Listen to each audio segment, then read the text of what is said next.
My name is Harold Whittaker, and I have a keen interest in the works of Charles Dickens, mainly because of his efforts in bringing to light the terrible plight of the slum dwellers in the major cities of Great Britain, and specifically London. Sammy Scribins, a figment of my imagination, was a member of that blighted population who existed in a class system that was entrenched in this Victorian society. This was a period of political intolerance against the poor and disenfranchised, a predicament that Charles Dickens brought to life with his humour and keen sense of justice. Through Sammy Scribins, we will get a sense of Mr Dickens' commitment to this poor and unprotected populace.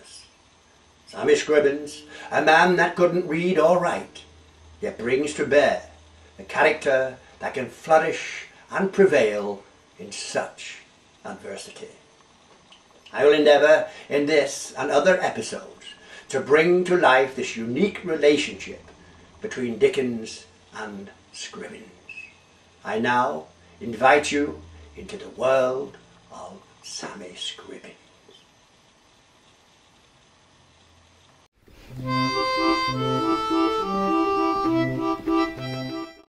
My name is Sammy Scribins, you know.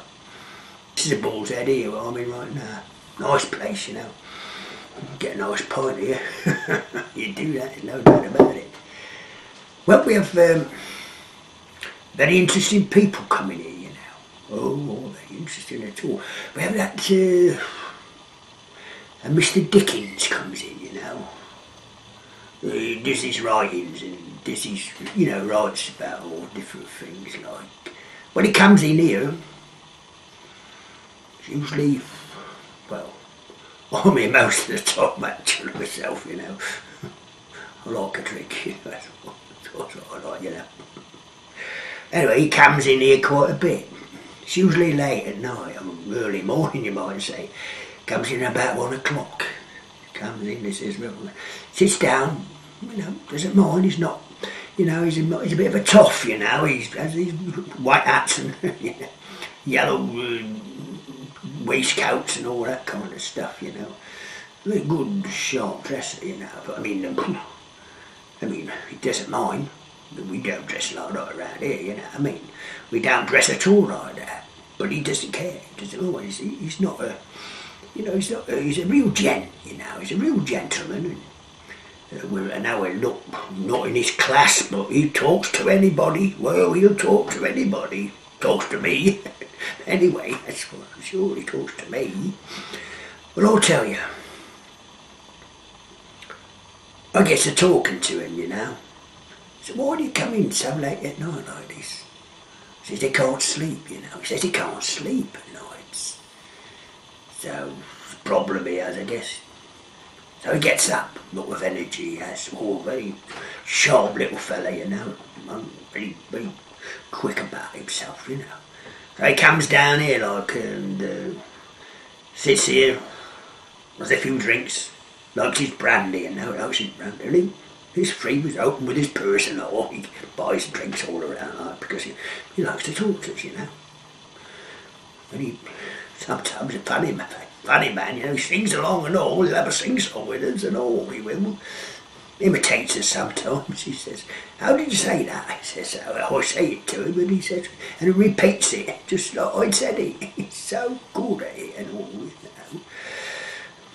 Well, anyway, he says if he didn't walk, he'd explode, so I don't know what he means by that, but he walks a long way, and sometimes he comes in, he's really pretty tired, but he sits down and he has a few drinks and he's all right again. He's bright as a feather, you know, bright as anything he is. So.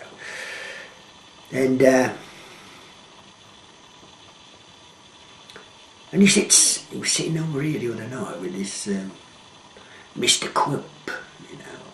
And Quilp he's quite a character, he's a moneylender, you know.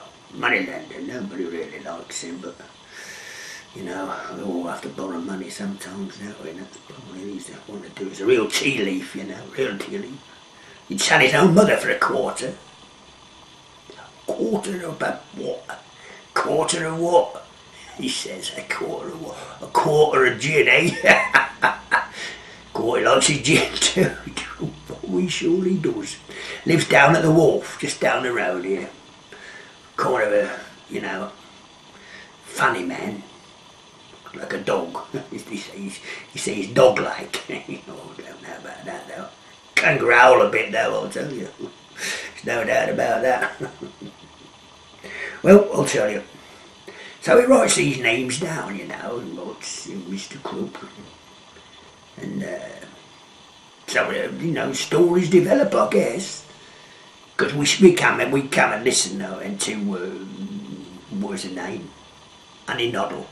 Annie Noddle, she lives down the street. Well, once a month she gets these papers and we all go down in her house and you know, she reads them to us. And it's very funny, man. We all look forward to seeing him, you know. And now we know Mr Dickens now. We know him. He's quite the man he is.